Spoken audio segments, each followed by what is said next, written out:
নমস্কার বন্ধুরা, আজকে আমি দারুণ স্বাদের লাউ পাতা বাটা বানিয়ে দেখাবো। তার জন্য এখানে আমি লাউ শাক নিয়ে নিয়েছি।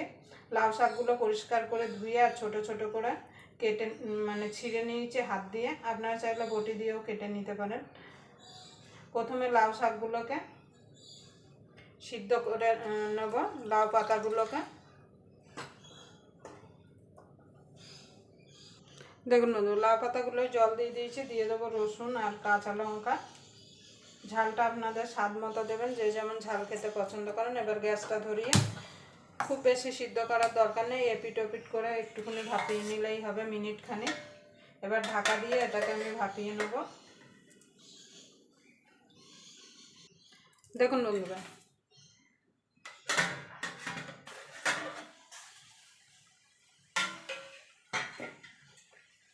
লাউ শাকটা সিদ্ধ হয়ে গেছে। এবার জল থেকে আমি তুলে নেব।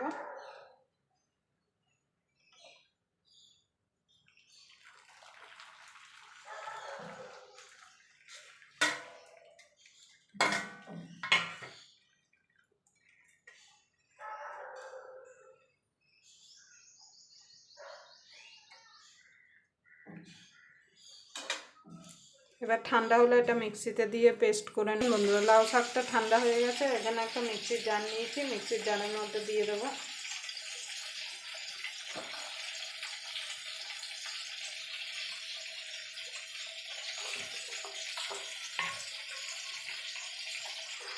একটুখানি নুন দিয়ে দেবো। জল ছাড়া কিন্তু এটা পেস্ট করতে হবে। আমি মিক্সিতে করছি, আপনারা চাইলে শিলনোড়ায় বেটে নিতে পারেন। দেখুন বন্ধুরা, লাউ শাকটা আমি পেস্ট করে নিয়ে চলে এসেছি। এবার গ্যাস ধরিয়ে একটা কড়াই বসিয়ে দেবো। এবার কড়াইটা গরম হওয়ার পর্যন্ত অপেক্ষা করব। দেখুন বন্ধুরা, তেলটা গরম হয়ে গেছে। দিয়ে দেবো কালো জিরে। জিরেটা হয়ে গেছে। এবার যে লাউ পাতাটা বেটে রেখেছিলাম সেটা দিয়ে দেবো।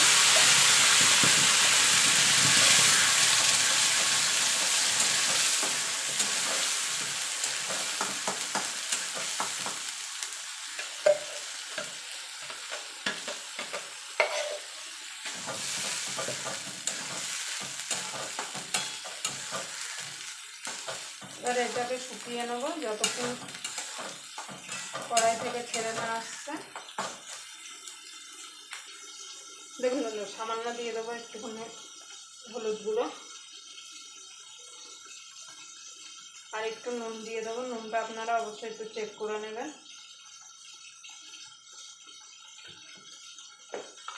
সামান্য দিয়ে দেবো কয়েক দানা চিনি। আপনাদের যদি ভিডিওটা দেখে যদি ভালো লাগে তাহলে অবশ্যই একটা লাইক করে দেবেন, শেয়ার করে দেবেন, আর চ্যানেলটা অবশ্যই সাবস্ক্রাইব করে নেবেন। আর পাশের বেল আইকনটা অবশ্যই বাজিয়ে দেবেন, আমি যখন কোনো নিত্য নতুন রেসিপি আপলোড করবো সবার আগে পাওয়ার জন্য। তাহলে এটাকে আমি যতক্ষণ কড়াই থেকে ছেড়ে না আসছে ততক্ষণ এটাকে আমি রান্না করে নেব। আপনারা এইভাবে একবার লাউ পাতা বাটা বানিয়ে দেখবেন, গরম ভাতের সঙ্গে খেতে কিন্তু অসাধারণ লাগে। সবসময় যে চিংড়ি মাছ দিয়ে খেতে হবে এমন কোনো কথা নয়। দেখুন বন্ধুরা, লাউ পাতা বাটাটা হয়ে গেছে। দেখুন কড়াই থেকে ছেড়ে দিচ্ছে, মানে লাউ পাতা বাটাটা হয়ে গেছে। এবার আমি নামিয়ে দেবো।